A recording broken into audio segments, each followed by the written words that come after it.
കോവയ്ക്ക പന്തലാണ് കേട്ടോ. എല്ലാ കൃഷിയുണ്ട്, പപ്പായ ചെടിയുണ്ട്. ഇന്ന് കോവയ്ക്കയുടെ ഇല കൊണ്ടാണ് തോരൻ. ചീനിമുളക് ഉണ്ടോ? വെള്ള ചീനിമുളക്.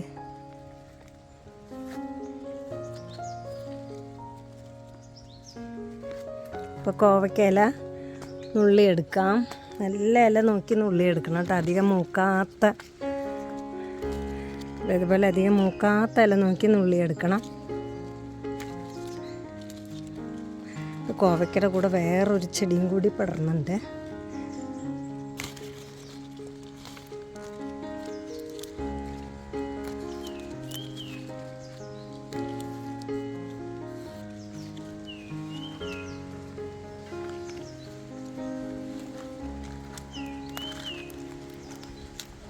നല്ല മൂത്ത ഇലയാണ്. മൂത്ത ഇല നന്നല്ല, പിന്നെ മൂക്കാത്ത ഇല നുള്ളിയെടുക്കണം.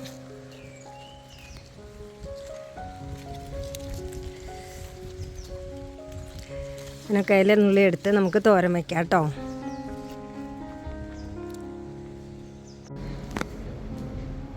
അപ്പം നമ്മുടെ കോവക്കയിലൊക്കെ നുള്ളി കൊണ്ടുവന്നു കേട്ടോ. അതെന്താണെന്നറിയോ? ആദ്യം പറഞ്ഞു, അറിയോ? കോവക്കയുടെ ഇലയാണ് കേട്ടോ. നമ്മൾ ഇതുവരെ വെച്ചിട്ടില്ല. ഞാൻ വെച്ചിട്ടുണ്ട്, പക്ഷെ നീ കഴിച്ചിട്ടില്ല. അമ്മ പയറിൻ്റെ ഇട്ടിട്ടുണ്ട്. അപ്പം അതിങ്ങനെ നല്ല വൃത്തിയായിട്ട് നോക്കിയെടുക്കണം കേട്ടോ. ആദ്യം ഇലയല്ലേ, ഇപ്പൊ അത് മഴ പെയ്തൊക്കെ തോർന്ന സമയം, അതുകൊണ്ട് ഇലയിലൊന്നും അഴുക്കൊന്നും കാണാനില്ല. കെട്ടുള്ള പരിപാടിയാണോ? കെട്ടല്ല, അത് നന്നായി അരിഞ്ഞു വെക്കണം.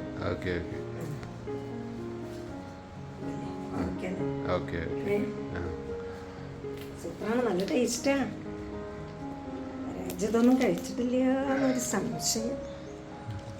അപ്പം അതെങ്ങനെ നമ്മൾ അങ്ങനെ നോക്കിയെടുത്തതിന് ശേഷം വെള്ളത്തിൽ നന്നായി ഒലുമ്പിയെടുത്ത് വെള്ളമൊക്കെ വാർന്ന് കഴിഞ്ഞതിന് ശേഷം നല്ല കുനുന്നനെ അരിഞ്ഞെടുക്കുക. അരിഞ്ഞെടുത്തിട്ട് തോരൻ വയ്ക്കാം. ഓക്കെ, പിന്നെ അരിഞ്ഞതിന് ശേഷം കാണിക്കാം കേട്ടോ. നമ്മുടെ കോവയ്ക്ക തോരൻ വയ്ക്കാനുള്ള ചേരുവകളാണ് കേട്ടോ. നല്ല പൊടിയായിട്ട് അരിഞ്ഞെടുത്തിട്ടുണ്ട്. കുറച്ചും കൂടിയൊക്കെ നൈസായിട്ട് വേണമെങ്കിൽ അരിയാം കേട്ടോ. അപ്പം അങ്ങനെ അരിഞ്ഞെടുത്തിട്ടുണ്ട്. വെള്ളം നന്നായി വാർന്നിട്ട് വേണം അരിഞ്ഞെടുക്കുക. അതാണ് പ്രത്യേകം ശ്രദ്ധിക്കേണ്ടത്, അല്ലെങ്കിൽ തോരൻ ഇങ്ങനെ കുഴഞ്ഞുകൊണ്ടാകും. അപ്പോൾ അതിലേക്ക് നമ്മൾ ചേർക്കണത് ഒരു സ്പൂൺ ഉഴുന്ന് പരിപ്പ്, അതുപോലെ ഒരു സ്പൂണ് ചെറുപയർ പരിപ്പ്. ഇത് വെളുത്ത എള്ളാണ് കേട്ടോ, ഒരു ചെറിയ സ്പൂണ്. ഒരു സ്പൂണ് നമ്മുടെ തുവരപ്പരിപ്പ് കുതിർത്തിയെടുത്തത്. പിന്നെ ഒരു ചെറിയ തേങ്ങയുടെ അരമുറി, ഒരു നുള്ള ജീരകം കൂടെ ചതച്ചെടുത്തത്. പിന്നെ വലിയൊരു സവാള അരിഞ്ഞത്, ഒരു വറ്റൽമുളക്, ഒരു ചെറിയ കഷ്ണം ഇഞ്ചി, വെളുത്തുള്ളി 4 അല്ലി, അതുപോലെ നമ്മുടെ വെള്ള ചീനിമുളക് 4 എണ്ണം. ഇത്രയും സാധനങ്ങൾ ഉപയോഗിച്ചിട്ടാണ് തയ്യാറാക്കുന്നത് കേട്ടോ. ഇനി ആദ്യം കടുക് പൊട്ടിക്കാം. അപ്പോൾ പാത്രം ഒന്ന് ചൂടായി വരട്ടെ.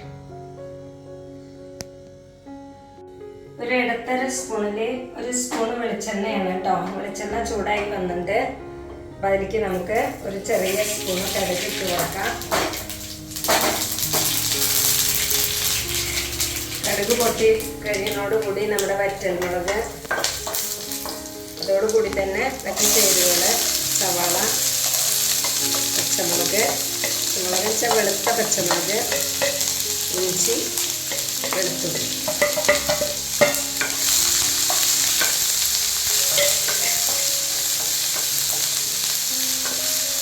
ഇതൊന്നൊരു പകുതി മൂപ്പാവണ വരെ നമുക്കൊന്ന് മൂപ്പിച്ചെടുക്കാം കേട്ടോ. നമ്മുടെ ഉള്ളി ഒരുവിധം നന്നായി മൂത്ത് വന്നിട്ടുണ്ട് കേട്ടോ. എന്ന് വെച്ചാൽ നന്നായി പകുതി മൂത്ത് വന്നിട്ടുണ്ട്.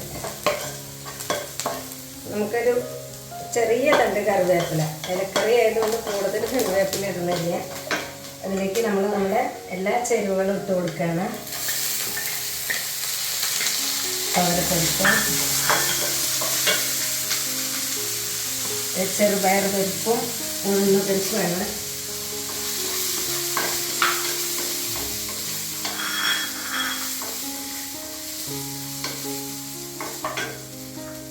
അതുപോലെ എള്ള്,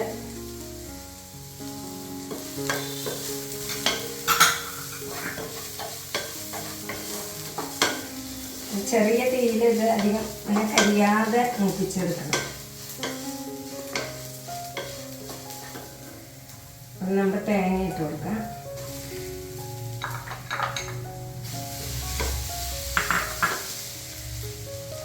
ഒരു സ്പൂൺ മഞ്ഞൾപ്പൊടി, മൂക്കണോടുകൂടി ഒരു സ്പൂൺ മുളക് പൊടി ഇട്ട് കൊടുക്കണ്ട കേട്ടോ. എല്ലാം കൂടെ മൂത്ത് വരുന്നതിനൊപ്പം മുളക് പൊടി മൂത്ത് വന്നാലാണ് തോരന് നല്ല രുചി കിട്ടുക. ഒന്ന് മൂത്ത് വന്നതിന് ശേഷം ഇല ഇട്ട് കൊടുക്കാം.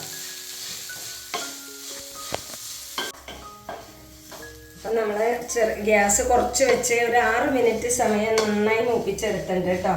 കാരണം ഇതിലിട്ടിരിക്കുന്ന പരിപ്പൊക്കെ ഒന്ന് വെന്ത് കിട്ടണ്ടേ.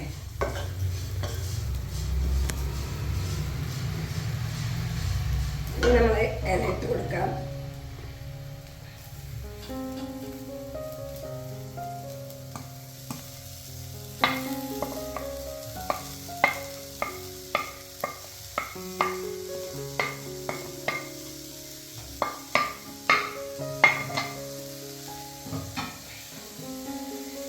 ആവശ്യത്തിന് ഉപ്പ്. നമ്മൾ ഈ ഇലയിലുള്ള വെള്ളം കൊണ്ട് ബാക്കി വേവൊക്കെ വെന്ത് കിട്ടും.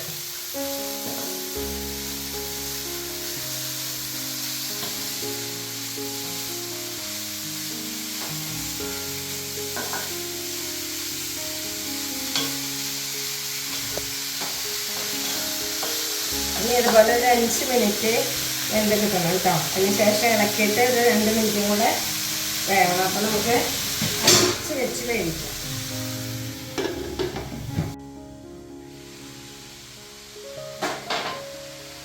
നമ്മുടെ തോരൻ നല്ല രീതിയിൽ 5 മിനിറ്റ് നേരം വെന്ത് വന്നിട്ടുണ്ട് കേട്ടോ. അതിൻ്റെ ഇടയിൽ ഒന്ന് ഇളക്കി കൊടുത്തു. ഇനി വേവേണ്ട ആവശ്യമില്ല, വെന്ത് വന്നിട്ടുണ്ട്. ഞാൻ ഒരു 2 മിനിറ്റ് ഇങ്ങനെ ഇളക്കി, അല്ലെങ്കിൽ വെള്ളത്തിൻ്റെ അംശം ഉണ്ടെങ്കിൽ അങ്ങനെ വലിയിപ്പിച്ചെടുക്കാം കേട്ടോ. നമ്മുടെ തോരൻ റെഡിയായി.